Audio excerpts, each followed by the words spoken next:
Are you still in fashion school? Are you among those that still complain that they don't have money to buy materials, fabric for practicals?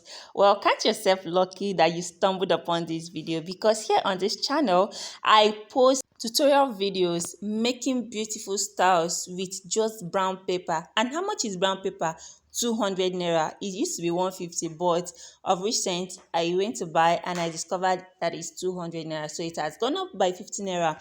That's still very cheap if you ask me. So don't give excuses anymore. This 2025, please level up your game, level up your fashion designing. Don't give excuses anymore.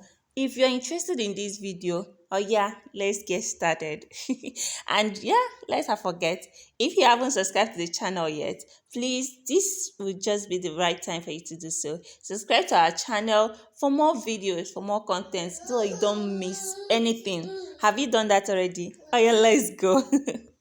All right, so we're going to be starting with the back block. We're going to draft the back block first. So I'll place my tape like this. This was supposed to be a gown, but of course, I don't want to add anything at the down part of this brown paper. I just wanted to make use of one. So it ended up looking like a top, a shirt, but it was supposed to be like a shirt dress, like a gown. But anyways, it has to be like this because of our brown paper. So I came down here by 7 inches, which is the armhole. 10 inches is for the bust point. I'm sorry the other side isn't showing. I didn't notice that. So I just marked my waistline there and then the hip line. Okay, that was just what I did. See, the waistline is 17 inches and the full length of this brown paper is 28. And of course, that is going to serve as the full length of the shirt. And also on that point, that's where I'm going to take the hip measurement from. That's like the hip line. Okay. So as the line is not visible enough, I'm just going to use my ruler to mark it all across so as to make it more visible. Okay, here I already did that. So I'm going to take the shoulder measurement now, and the shoulder is 6.5 inches. So I'm going to mark it there. So after marking it, I'm just going to use my ruler to mark the line across to meet that armhole line, just like this. And then I'll go ahead and curve it to give us the armhole curve. But before the armhole curve, I'm taking the neck line here right now.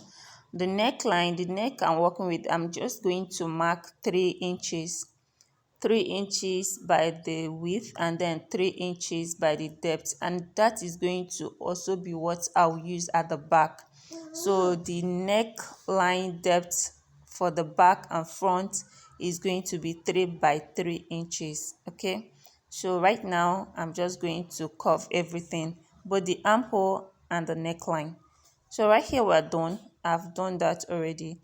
I'm just going to take the other measurements.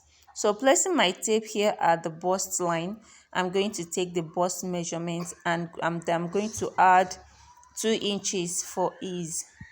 So the bust is 8.5. I'll add 2 inches to it. And for the waistline, I'm not going to use the waist measurement for it. Exactly what I have at the bust point, that is what I'm going to use for the waistline. I already explained the reason why on our previous video.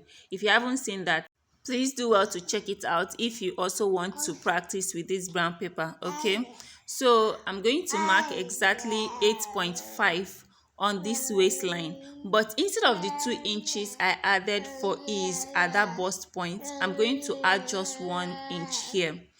I measured 8.5 at the bust and added 2 inches, right?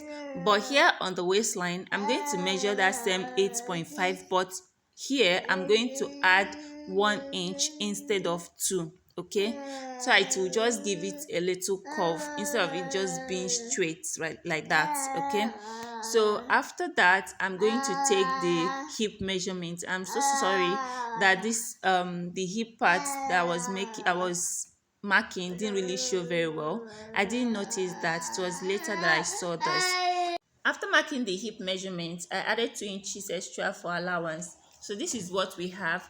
And at this point, I'm going to go up by 3 inches from our hemline.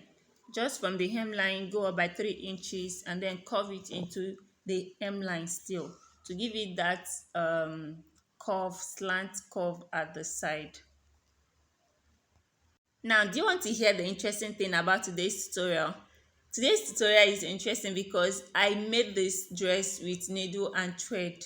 Okay, I've always been sewing with my machine, so today I said I was going to make with needle and thread, and I will show you at the end if you stay true to the end of this video. I made it with needle and thread, so even if you don't have machine, you can make this from your home. Just buy this brown paper at home, use your needle and thread, and you can make this. So you do not need machine for it. Okay, so this year 2025, my girlies, please, no excuses. Fashion designers, fashion enthusiasts, no excuses. Okay, go for it. So you can see right here now, I've placed the front block as the one we're going to be using to cut the back block. Everything is same like the sides. I left 2 inches extra before placing the front block so that will serve as the button line. Okay, and remember I told you that the neckline for the front and back, everything is going to be the same, 3 by 3, right? So I'm just going to mark it here, and then I'm going to go ahead and curve it. Remember I left 2 inches where the button is going to stay. You can see the tape I used to hold the thing down, hold the paper down. That is the 2 inches I'm touching right here. Okay, so I'm going to go ahead and open that up. And after that, you can see it's open now. So I'm going to take out the tape, and then I'm going to fold this part, this excess that I left for the button side. I'm going to fold it so that I will know where it started and where it ended. You will see why. Okay, so one thing again about this one special thing again about this brown paper is that, of course, you don't need iron to make it stay in place. All you need to do is just use your hand, fold it together, hold it down, press it with your hand. Your hand is now like iron for this paper. Okay, so just hold it, press it, and it stays in place. No need for ironing, just like you iron with your clothes if it was a normal fabric. Okay, so after I was done with that, I opened the back side up. Then I let the two sides of the front match the back side, the back block. From the armhole, I'm just placing it to be equal so that I'll be able to get the center of this front one. I opened up one of the sides, as you can see, and I'll use my hand to try to smooth out this part that I left for the button. I'm just smoothing it to make sure it stays in place. Then I'll bring the second part also, and then you can see I'm folding just a little bit of the side. I'm not folding it completely. I'm folding just half side of it and just trying to make sure that it laps very well, like it covers the other one that I was smoothing out very well earlier. You can see what I'm doing here so that everything will just stay in place. This upper one now is going to be where I'm going to have the hole, right? And then the down part is going to be where the button is going to stay. So I'm going to mark how many inches gap I would want the button to be, and I'm going to make mine 3 inches. So placing this tape here at the top, I'm going to come down by 3 inches. So I'm using 3 inches gap for the button. And I think for a normal dress, I think 2 inches is fine, but it's totally your choice anyways, depends on what you want to do. But here for this tutorial, I used 3 inches gap for it. And at the end, I left a little inch, just as you can see where I'm pointing, so that that place will just be like a little opening at the down part. While marking that, I make sure that my marking, sorry it's not visible enough, but I make sure that the marking I was making was also visible on the other side. And the reason you have to make sure that the marking appear on the other side, so that when you are making the holes, you will know also exactly where the buttons are going to be.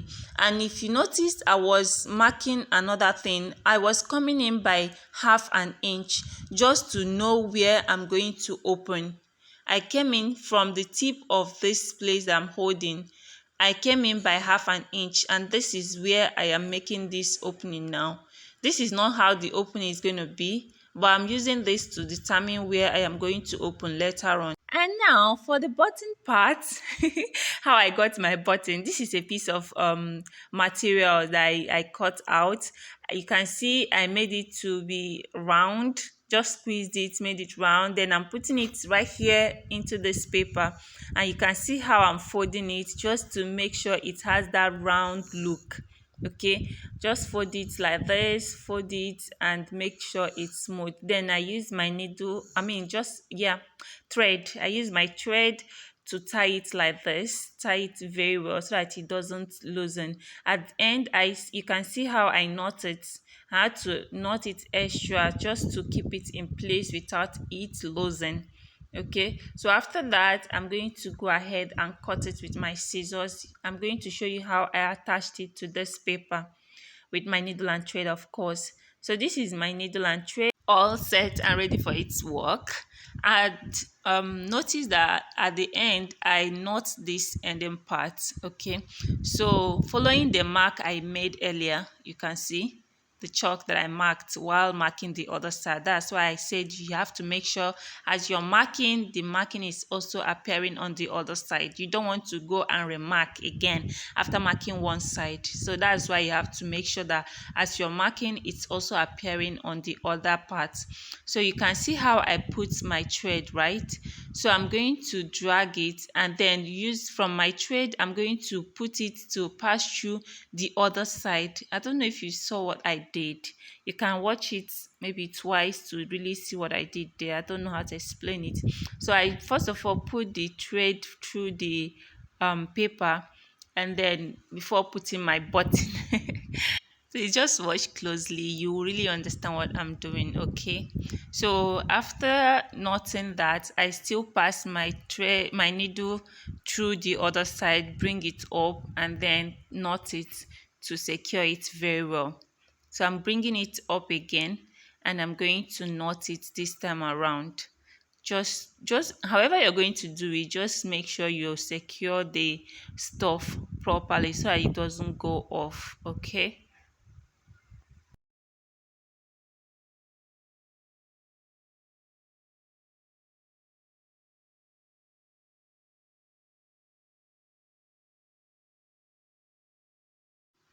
And now that we are done with that, just touch it to make sure that it's strong and it's firm enough. Now the next thing we are going to do is to go ahead and open up the holes where the buttons are going to go in. Okay, so right here you can see how I'm folding this thing, the paper.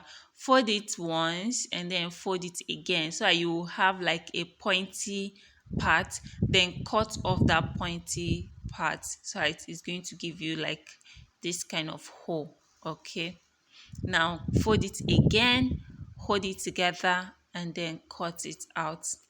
This guy almost ruined this and I sat down to this guy, he will not kill me. Okay, so this is what we have, guys. This is what we have. So fold it twice and then cut off the tip. Okay, so now it's time for us to sew with our needle and thread. Remember I told us that today's sewing is going to be with needle and thread and not machine. So if you don't have machine at home, don't worry. After learning from your fashion school, come back home, buy your paper, sit down and practice with this. So look at how I'm sewing this. Remember front, like right side facing right side, because you know after sewing we are going to turn it out to the front part. Okay, even though it's paper, you don't want it looking rough. Abby, say for instance you want to submit this to your teacher, your tutor, you just need it to be neat. Okay, so this is how I'm going to sew mine, and after everything you can be able to turn it right side out and it looks neat. Okay, so this is very easy. Gently do it, and I already told us in our previous video, if you don't know how to be gentle you cannot handle this paper. So you have to gently handle this paper. If you know how you handle an egg, that's exactly how you should be handling this paper. If not, it's going to tear, and you don't want that. Imagine you have almost gotten to the point that you're almost done with everything, and then one mistake tears everything out. You're going to feel very sad, and you don't want that. So always handle with care. All right. So the shoulder is done now. Next thing is the sides, and you can see I'm already done with the sides as well. So everything is looking okay. So I'm going to turn it out, but before then I'm going to take the neckline measurement um for the collar that it's going to have. So take the round neck measurement. After measuring, I had 17 and a half, but I'm just going to use this paper. This is like a full paper now, but half of what I used for the dress, for cutting of the dress. And you can see we have 28. So, and I'm going to cut it two times in two places. I'm going to make it two, but the width is going to be 4. Like if you can see how I fold it now, I'm going to take 2 inches on fold. So when you open it, it's going to be 4 inches. Okay, so I'm folding it here and it's 2 inches. Opening it is going to give you 4. So that is 2 by 28, right? The length is 28, but when you're doing yours, you can decide how long you want yours to be, but this is 28. So I'm going to use my tape to join this part, so just so it's going to be long. So I'm going to join this part now with my tape, and I'll go ahead and join it on the dress. I'm done taping it together, as you can see what we have. And next thing I'm going to do is to hold the tip of both sides. So I'm going to hold the sides together and I'm going to stitch it. This is what I mean. This end, I'm going to hold it and stitch it, and also stitch the other side too. So this is what we have after stitching, and I'm going to turn it out just like you can see right now. I'll turn it out, and I'll turn this second one out. After this, I'm going to then get the center of this collar. I'm going to get the center and get the center of the dress, and then I'm going to fix it on the dress. And yeah, that will be the end of the video. If you have watched to this point, I hope you have really enjoyed our video. Don't forget to subscribe, guys. You know I love you so much, and I will see you in my next video. And also drop us a like, comment, and share the video. We'll see you in our next one. Bye.